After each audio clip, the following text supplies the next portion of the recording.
बाबा मंगलपाट cricket tournament उद्यापित Keonjhar जिला झुंपुरा block अंतर्गत बालीबंध खेल पड़िया 16टी टीम ने बाबा मंगलपाट क्रिकेट टूर्नामेंट उद्यापित हो जाइए। उद्यापनी दिवस में मुख्य अतिथि भाव भारतीय जनता पार्टी जिला युव मोर्चा उपसभापति अनित्य कुमार बेहेरा जोगदे बेले सम्मानित अतिथि भाव बीजेपी झुंपुरा मंडल सभापति उमाकांत महांत बालीबंध पीएस मेंबर तथा झुंपुरा मंडल पूर्वतन सभापति महेंद्र पट्टनायक बालीबंध पंचायतर सरपंच रीना माझी बालीबंध स्कूल पूर्वतन प्रधान शिक्षक क्षीर चंद्र प्रधान बालीबंध पंचायतर सभापति राजीव लोचन प्रधान भारतीय जनता पार्टी वरिष्ठ कार्यकर्ता मखमल बारिक झुंपुरा मंडल उपसभापति पुष्प कुमार महांत सरस्वती शिशु मंदिर बालीबंधर प्रधानाचार्य झुंपुरा मंडल युव मोर्चा सभापति कुंदन कारुआ युव समाजसेवी आदित्य कुमार नायक प्रमुख जोगदे खेलाड़ी उत्साहित करते।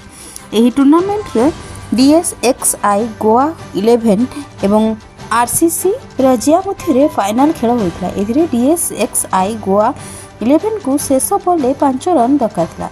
छक्का मारी मैच जीति चैंपियन होता है। शेष अतिथि मान द्वारा अनुष्ठान तरफ प्रथम पुरस्कार DSXI गोवा 11 आकर्षण ट्रॉफी सहित 30,000 और द्वितीय पुरस्कार RCC रजिया को आकर्षण ट्रॉफी सहित 20,000 यहीपरि तृतीय पुरस्कार आकर्षण ट्रॉफी सहित 5,555 और चतुर्थ पुरस्कार आकर्षण ट्रॉफी सहित 5,555 दि जाता। शेष क्लब पक्षर अतिथि मान गोटे लेखाएं वृक्षरोपण कर खेलाड़ी को BMC क्लब समस्त मेंबर परिचालित करते।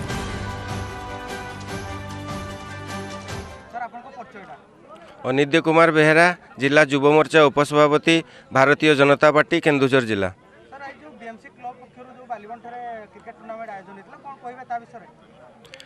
बाबा मंगलपाट क्रिकेट टूर्नामेंट आज जो आयोजन करते बाबा मंगलपाट क्लब बालीबन अति सुंदर भाव में टूर्नामेंट ए वर्ष मध्य आयोजन होती। यह 8म वार्षिक क्रिकेट टूर्नामेंट जहाँ हो प्रत्येक वर्ष परी यही टूर्नामेंट को देखापी दूर दूरांतरू बहुत लोक एठारे जमा होती।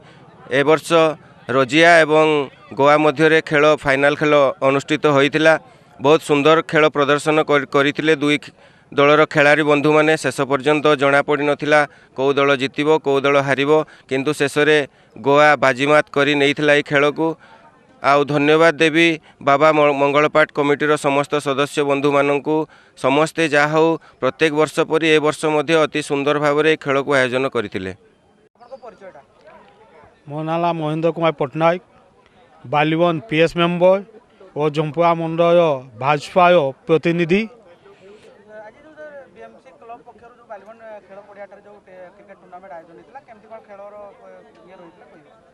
आज जो BMC क्लब ता 7म वार्षिक क्रिकेट टूर्नामेंट आयोजन करथिला।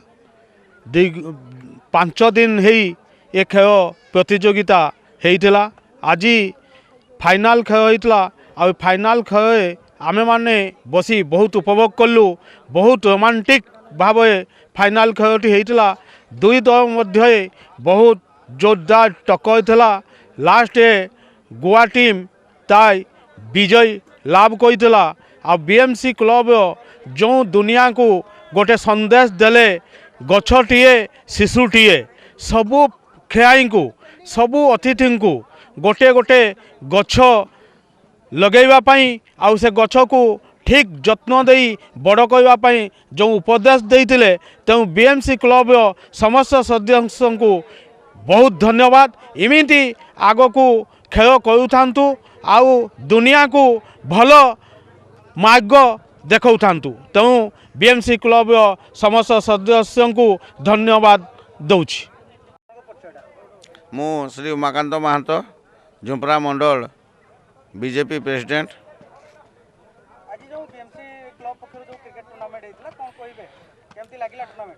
यही 7म वार्षिक BMC क्लब आनुकूल्य अनुष्ठित हो जाइतिबा क्रिकेट टूर्नामेंट आज 5म दिवस बा उद्यापन दिवस।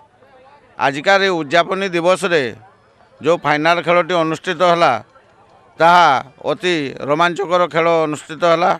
जहाँकि शेष बॉल पर्यंत कौ दल विजय होब ता जना पड़ नला। जहाँ भी हो शेष बॉल 5 रन दरकार था एवं बैट्समैन छक्का मारी दल को जिताइले। जहाँकि खेलाड़ी सहित दर्शक मान खेल को बहुत उपभोग कले एवं विशेषकर यही बीएमसी क्लब्र समस्त जो आमर छोट बड़ सदस्य बंधु मान अच्छा से भाईचारार संदेश देवा सहित जो वृक्ष रोपण करी ए समाज पाई एवं ए परिवेश को किपरि माने स्वच्छ परिवेश सृष्टि करिपारिबा सेतिप्रति जो एक संदेश देइछन्ति ताहा मध्य अति स्वागत योग्य पदक्षेप एवं शेष में मु ए बीएमसी क्लब्र समस्त सदस्य को एप्रति अशेष धन्यवाद ज्ञापन करुछि। रंजन बेहरा रिपोर्ट के पब्लिक न्यूज।